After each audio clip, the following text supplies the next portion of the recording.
Welcome to the AniMoguls. I'm Megabucks. And I'm Tycoon. Today on the AniMoguls, we're going to continue discussing Disney castles. Our first castle on the agenda? Well, it's not really a castle, it's actually a tower. We're going to start with Rapunzel's tower. Tycoon, what do you think of it? I think it's secluded, out of the way. You'd have to travel quite a ways before you came across it. There's a waterfall nearby, there's lots of privacy for Rapunzel and Flynn. They can always go back to the tower when they want to have good times, And they can even tell their kids. Though I don't know if they'd want to know this. This is where your parents first met. It's a really nice place, but I think Rapunzel is going to want to move on to better things. She wants to be closer to the city. She's had enough of that isolated life. So I think she's going to move into her parents' castle after this. And her parents' castle is gorgeous. It's expansive, it's got a beautiful balcony, oceanside views, it's got it all.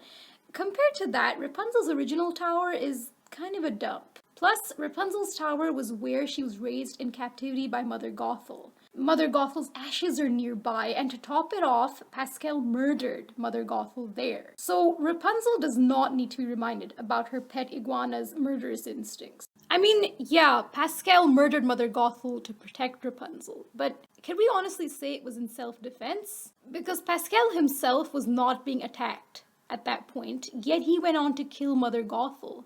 I don't know how that would stand up in court. On another note, Rapunzel also can't get up and down the tower the way she used to. Her long hair is gone, so they would either have to enact a pulley system, or they would have to use the hidden entrance that Mother Gothel dug up. So yeah, Rapunzel's gonna be staying at her parents' castle from now on. You know what castle I wouldn't want to move into? The Arendelle one, in Frozen. Since Elsa moved out of that place, she built herself a much better castle. You can see why she moved out. It was pretty much a dump. It wasn't really maintained by anyone.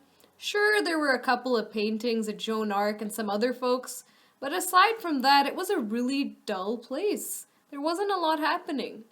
It was badly affected by the eternal winter. It didn't stand the test of time, whereas the ice castle that she constructed during the Let It Go song, now that was a gorgeous castle. Right on the money there, Tycoon. The castle in Arendelle was made of wood, and it just looked poor and dirty, not really royal enough for me. The castle sent we're just a small town vibe, ruling just 500-ish people, and that's that. Whereas Elsa's real palace is kind of like her bachelorette pad.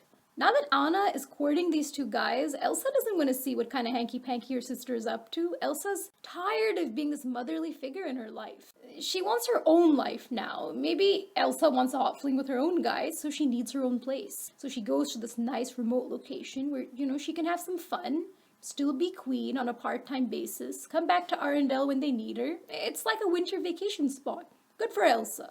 Honestly, I'm surprised that Elsa decided to move back to Arendelle. That ice skating rink scene at the end, it implied that she was heading back there. And if she is, then that's a crying shame, because that kingdom of isolation she made for herself, that was one hell of a castle. Moving on to Aladdin. I mean, who in the world has not noticed that Aladdin, while set in Arabia, has a castle that looks just like the Taj Mahal? But honestly, I don't even care. I love the gold facade, I love the gold and white. And the interesting thing for you history buffs out there is that the Taj Mahal was built by the Mughal Muslim rulers of India, so they've got the whole religion thing in common. So the architectural style could fly. Why not? I'll buy it. Yeah, this is one of the castles that really stands out in a crowd. It begs to be noticed. It's very upscale. I really like how Jasmine can keep a tiger there. There's a fountain-looking thing for Raja to frolic. It's just really pretty and spacious. You'll notice that it's also soundproofed really well, because every time Jasmine has a temper tantrum, people outside can't hear it. Jafar always has to come into her room to eavesdrop. So this castle was definitely designed to keep eavesdroppers like Jafar close at hand. So I mean, the king's clearly not that dumb. And for a hobo like Aladdin, this was like the dream. This is the penthouse that he would want to move into if he were Ralph from Wreck-It Ralph. And like Cinderella, Aladdin spent most of his life eyeing the Sultan's palace, going, I want to live there one day. And then one day, there he is. He marries Jasmine in Aladdin and the King of Thieves, finally, and he ends up where he wants to be. He moves his monkey into the castle, and there are a lot of animals in this castle, not to mention a genie, a flying carpet. It's definitely a diverse household. So Tarzan, he's not a lion per se, but he is the king of the jungle. What do you think of Tarzan's house, Megabucks? And I'm not talking about the unfortunate looking one his parents set up when they got shipwrecked. Too bad, because I love that treehouse.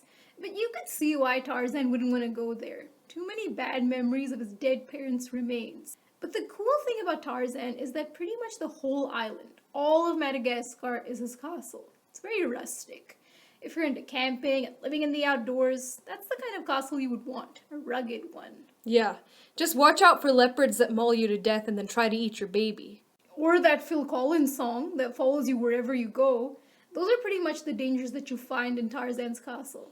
But otherwise, a very hip and happening place to live. Most deaf. Let's look at the architecture in Mulan. When Mulan ends up saving the emperor, she's at the emperor's palace, and lo and behold, all of China is worshipping her. That's pretty cool. Definitely an interesting cameo from Jasmine and Aladdin when they land on the roof somewhere while the fireworks are happening. I like to think they were visiting Mulan's place and the two events happened concurrently. What do you think, Tycoon? I think that's exactly right, Megabucks. What a great view of the fireworks for Jasmine and Aladdin from the top, don't you think? A nice open-air place, lots of room for the crowd to join together. It's not exclusive to the Emperor. I mean, as long as you don't go within the walls, that is. Then you're fine. Mulan found a way around it, though. Remember how the gang jumped over those column things? And boom, they were in. They really need to beef up security, if you ask me. Well, in their defense, it was Chinese New Year, and they wanted to accommodate as many people as possible. You know, people are celebrating, the Huns are gone, but when the Huns suddenly do show up, don't worry. Mulan saved the day just in time for Chinese New Year, so it's all good. Speaking of other castles, Hercules is gonna come up for sure, because the Greek gods have their own Sky Island thing going on. And the really awesome thing about Hercules' palace is that when something breaks, it just regenerates. I mean, you don't have to call a repair person ever. Everything in the place is just as immortal as the people living there. I think that's incredible. Definitely. No worries about paying the electricity bill, no worries about rats showing up at your place. It's the ideal life. Except, oh wait, he and Meg can't live there together because Meg's a human. Sucks. Yeah, it's too bad that Hercules can't go vampire on Meg, bite her and turn her into a god. Why don't they have a reverse potion for that? It's too bad that Hercules had to reject his position at the frat house where the gods lived just to join Megara back on Earth. Yeah, I mean, I don't know. I think it's for the best. I feel like ever since Herc was a baby, Aphrodite had her eye on him, and not in a motherly kind of way. It would get really awkward. Herc and Aphrodite would go off on god business, and Meg would be left alone with all these other gods. Maybe Meg could fall for Ares. Who knows? Things could heat up. You know, these Greek gods tend to be a pretty raunchy bunch. I wouldn't even be surprised if Herc's dad came on to Meg once by accident. Anything could happen. Everyone knows that Zeus is a bit of a player.